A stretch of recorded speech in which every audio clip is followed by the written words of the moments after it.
السلام علیکم۔ شروع کرتی ہوں اللہ کے نام سے جو بہت ہی بڑا مہربان نہایت رحم والا ہے۔ بسم اللہ الرحمن الرحیم۔ مرنے والے کی اعضاء کی رخصتی کیسے ہوتی ہے؟ روایت کی گئی ہے کہ جب بنا پر نزا کا عالم طاری ہوتا ہے تو غیب سے ندا آتی ہے، چھوڑ دو مہلت دو کچھ آرام پائے۔ جب روح گھٹنوں اور ناک تک پہنچتی ہے، حتیٰ کہ سینے تک، پھر آواز آتی ہے چھوڑ دو مہلت دو آرام پائے۔ یہاں تک کہ جب روح قلب کو پہنچتی تو پھر ندا آتی ہے مہلت دو، تاکہ اس کے اعضاء ایک دوسرے کو ادائی پیش کریں۔ تو ایک آنکھ دوسری آنکھ سے قیامت تک کے لیے رخصتی کا سلام پیش کرتی ہے اور کہتی ہے الوداع۔ اسی طرح سے ایک ہاتھ دوسرے ہاتھ کو، ایک کان دوسرے کان کو، ایک پیر دوسرے پیر کو حسرت مایوسی سے قیامت کے لیے رخصت کا سلام کرتا کہ روح نفس کو آخری سلام پیش کر کے ہمیشہ کے لیے رخصت ہو جاتی ہے۔ تو ہاتھ بلا حرکت کے، پیر بلا حرکت، وحدہ کے، آنکھ بلا بینائی کے، کان بلا سنوائی کے، جسم بلا روح کے پڑا رہتا ہے، حتیٰ کہ نام بھی بدل جاتا ہے۔ اب اگر اس عالم میں زبان بلا قرار کے اور دل بلا تصدیق کے رہ گیا تو قبر میں بندے کا کیا حال ہوگا؟ وہ نہ کسی کو دیکھتا ہے،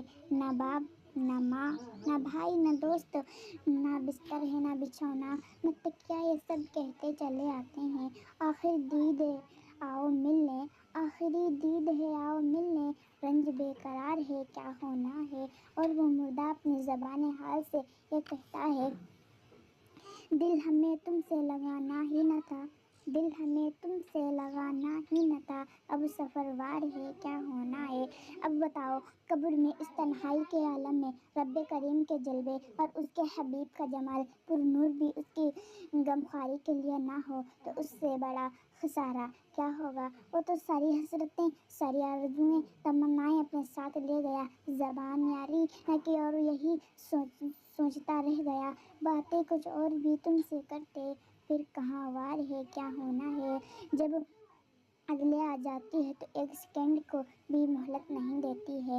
صحابہ رسول انبیاء بیان کرتے ہیں گزشتہ زمانے میں ایک بادشاہ تھا، اس نے اپنی سلطنت میں سے تبصرے کا ارادہ کیا تو اس نے اپنے پہننے کے لیے لباس طلب کیا، مگر جو پیش کیا گیا وہ پسند نہ آیا۔ دوسرا طلب کیا، یہاں تک کہ جو اس کو پسند آیا وہ پہنا، اور ایسے ہی اس نے ایک اعلیٰ درجے کی سواری طلب کی۔ ایک سواری لائی گئی، وہ بھی اس کو پسند نہ آئی، پھر بہت سی سواریاں پیش کی گئیں تو سب سے اچھی سواری پر سوار ہوا۔ اتنے میں ابلیس آیا اور اس نے اس کی ناک میں غرور تکبر سوار دیا، پھر وہ اس شان سے چلا کہ ہزاروں لشکر و سپاہ باندھے اور غلام اس کے ساتھ تھے، اور وہ غرور گھمنڈ میں کسی کی طرف نظر بھی نہیں کر رہا تھا کہ اتنے میں ایک پوشیدہ حال شخص آ پہنچا۔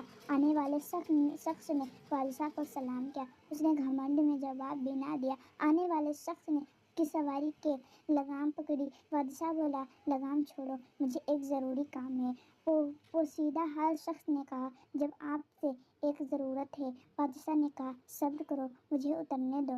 وہ بولا نہیں، بادشاہ نے کہا اچھا بیان کرو، وہ کیا ضرورت ہے۔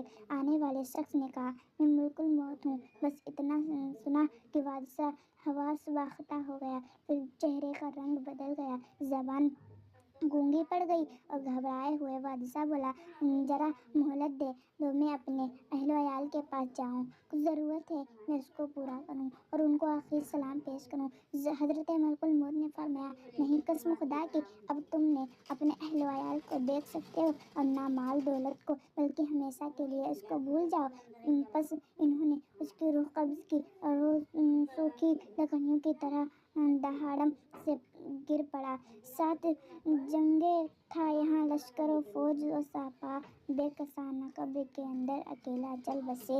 السلام علیکم میرے پیارے بھائیوں، پیاری بہنوں، میرا واقعہ اگر آپ کو پسند آیا، اللہ آپ کو ہدایت دے، بنے رہیے، ہم آپ کو ایسے ہی اچھے اچھے واقعات سناتے رہیں گے۔ السلام علیکم۔